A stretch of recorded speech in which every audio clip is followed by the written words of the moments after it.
Hello once again, my wonderful friends. It is time for more Neckbeard stories. This is going to be a real chill episode. We're going to be... Usually I'm all, like, up on my feet, excited to do this. I had a really shitty day. So, I'm all, like, sitting in a big chair, reading you Neckbeard stories. Let's just chill. Let's everybody just chill out. We're even going to change the background music for this one. Something mellow. Yeah, you feeling it? I'm feeling it. Here we go. This is from Reddit user Anthracite Eyes. A 70's beard, plus something to make you laugh. So we're all starting to come back to the new normal. Things are better. No longer 40 below, and we're not all getting drunk nightly to stop from punching walls. Work's sort of ground to a halt. It's too cold outside. Warehouse has ice forming on the supports, and the fire door kind of froze shut. So did the loading bay doors. In an attempt to thaw them out, they blew a fuse box. And we had minimal lights on production floor and no heat. Did I mention that last week was 40 below zero? So we all pile into the office and break room to do handwork, paperwork, chat, survive with all toes and noses intact. We chatter, we listen to YouTube and radio, we talk about neckbeards, entitled parents, creepypastas, anything to take our mind off the fact that we look like we are vaping while sitting at the break table. So ready for a story for one of my coworkers? Oh, it seems there have been neckbeards lurking around since before there were computers and Doritos only came in nacho flavor. Let's go back to the early days when researching a paper meant going to the library. If your school library and city library were failing you, then you could sometimes go to a college library. While high school kids couldn't check out books, they could at least make notes.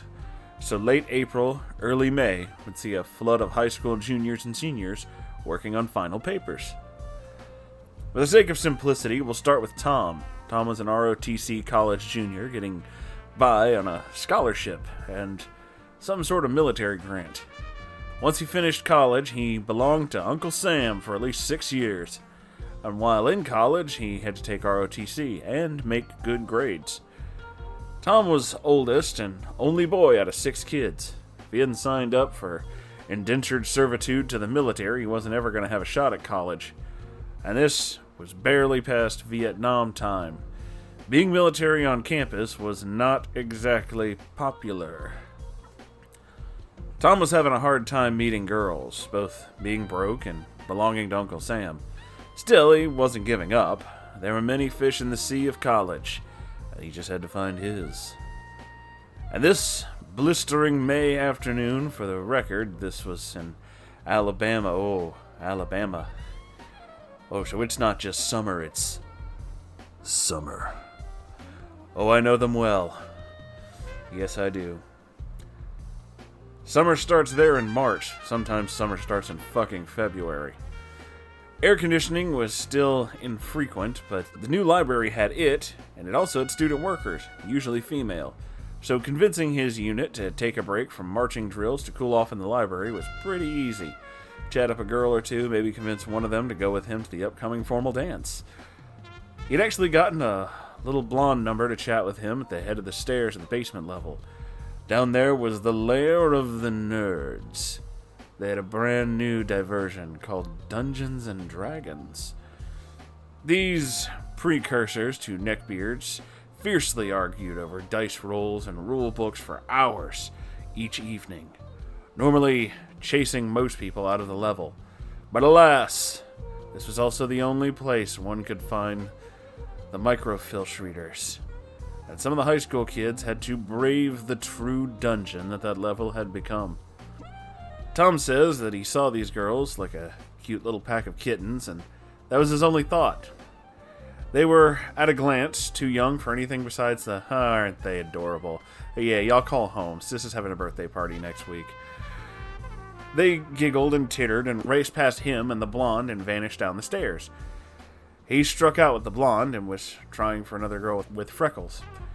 The ROTC guys were content to lounge in the cool and gather materials to tease him about. Then there were high-pitched shrieks echoing up from the stairwell. He said to this day he wasn't sure what happened, but all the ROTC guys were up and racing in formation down the stairs. The sight that greeted them was infuriating.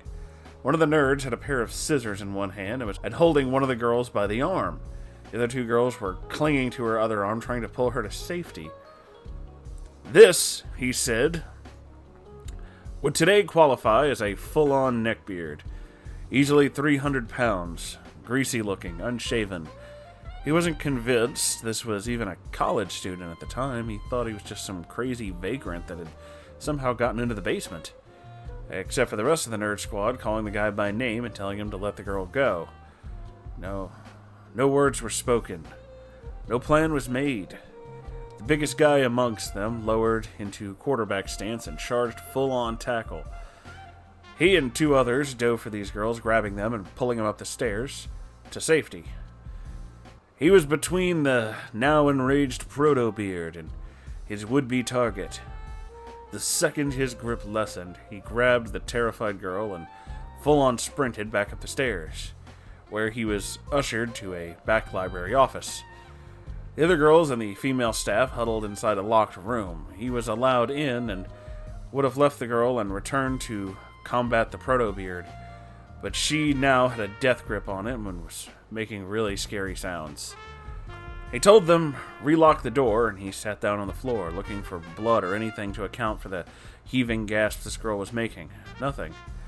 Then a half memory of his youngest sister after a really bad nightmare. The gasping, choking, trying to scream and cry, but being too terrified to do either. So he did what his father had done. He hugged this poor girl close and started singing a lullaby to her. He wasn't too sure what all the lines were to Mockingbird and made a few up along the way, and it seemed to work as she started sobbing and buried her face against him. But at least she was breathing in and out regularly now. Security came, police, and an ambulance. The girl's mother, who was a worker on campus, and other college parents. The girl, on hearing her mother's voice, finally broke her out of her shock long enough to let go. Statements were given, names taken, good boys, and pats on shoulders for rescuing children from the attack. He was later told that it was a mess in the basement. Proto-Beard went full-on berserk once he realized his quarry was being taken away.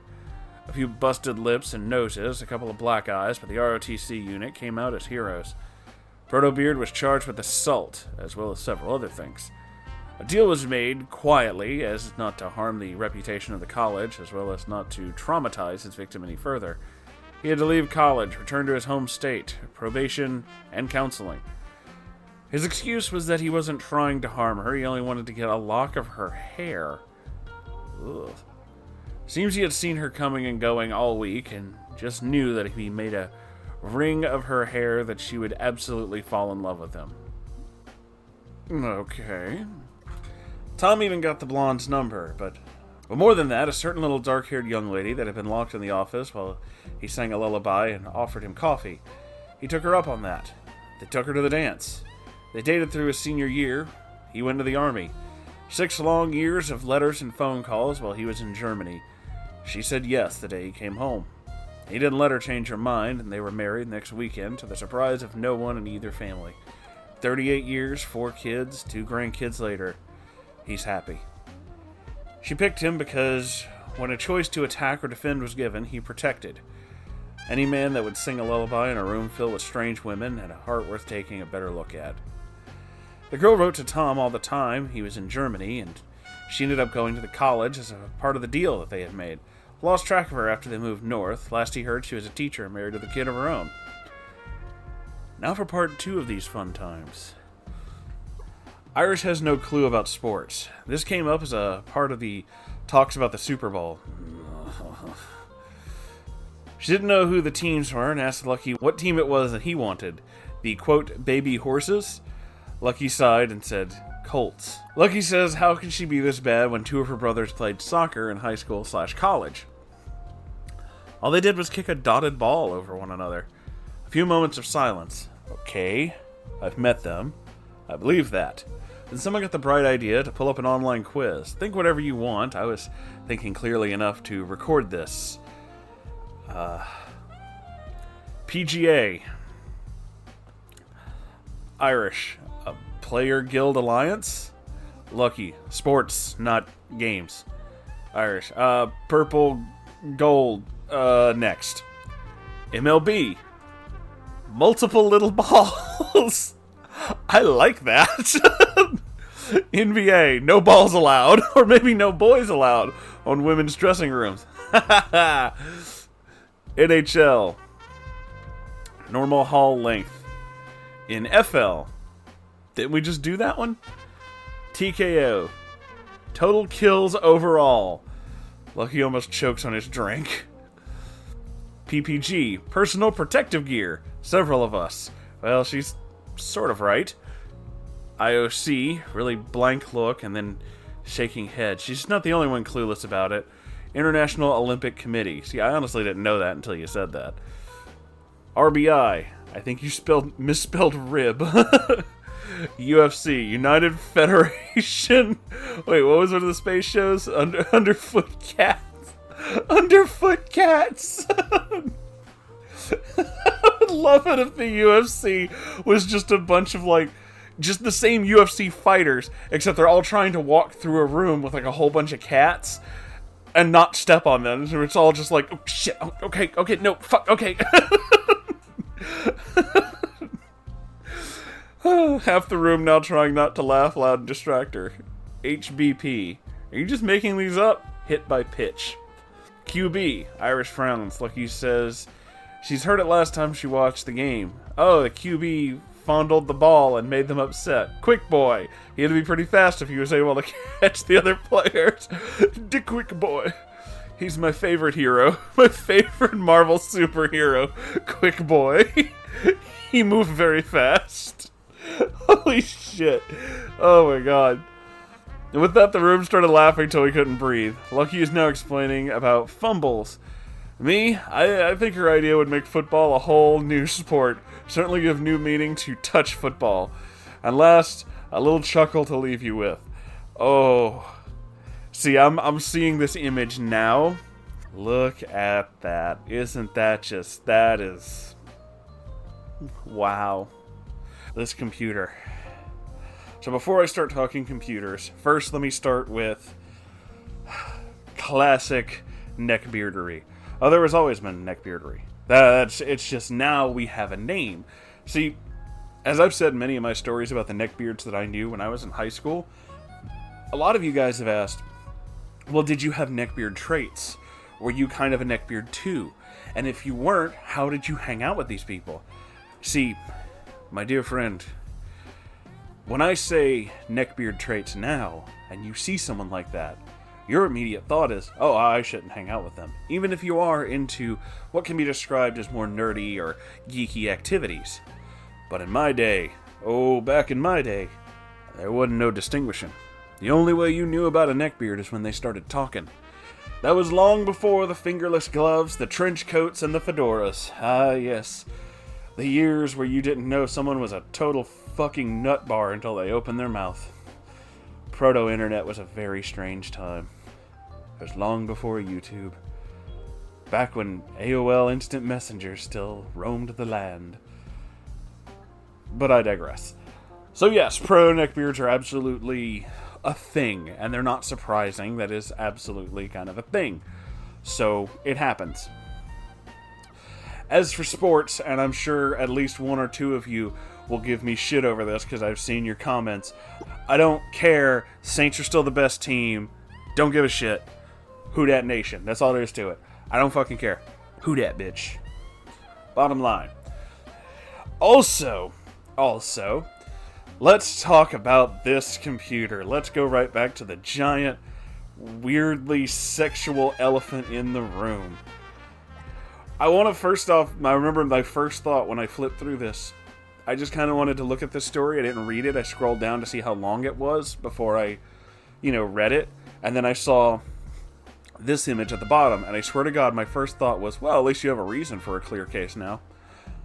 I understand that this is a trend now. I've seen the pieces, I've seen the display models of the gaming computers with all the flashy lights and all the stuff like that, where it's like half the case is clear and you can see in it, and now I have like all these LED lights and these tubes and they light up and they flash, and when the processor does this, it's got numbers and letters and all this kind of shit on it. I have no idea why you people do that. I truly do not understand it. You know how many lights my tower has on it? Not counting the one attached to the power unit that every computer who has a power unit has to make sure you like, electricity. Everybody has that. It has one. One. And that's the little light that comes on to be like, it's on. It's on. I truly do not understand the reason for all these lights. Like these fucking LED fans. Look at these LED fans. What is the point of that? Why? It's bright, okay. But so is the room. You're in a room that is very bright as well. So why? Why have that? What is the point of that? What does it do?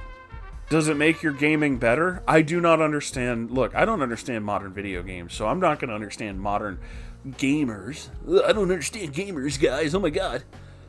Yeah, I'm a fucking unicorn from the moon who reads Neckbeard stories. I don't understand gamers, and I don't know what this is, aside from, I have a shitload of money, look how much money I have. Also, weirdly sexual anime figures.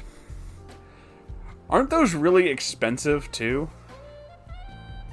Like, isn't that a thing that, like, these figures, these little statues like this, are, like, really expensive? Am I wrong? But at last I heard they're really expensive. So this seems very much like 1/3 I am a huge weeb and this is my super anime kind of pervy battle station, but 2/3 look at how much money I have / look how tiny my dick is. This is just prick waving in computer format. This is just like, look at it! Look at all that I got! Look at this! Because, see, this isn't like putting a sticker or even having like a weird design to your laptop case. Like the literal housing that the laptop computer bits sit in. This isn't like that. This is a desktop. You know where that's going?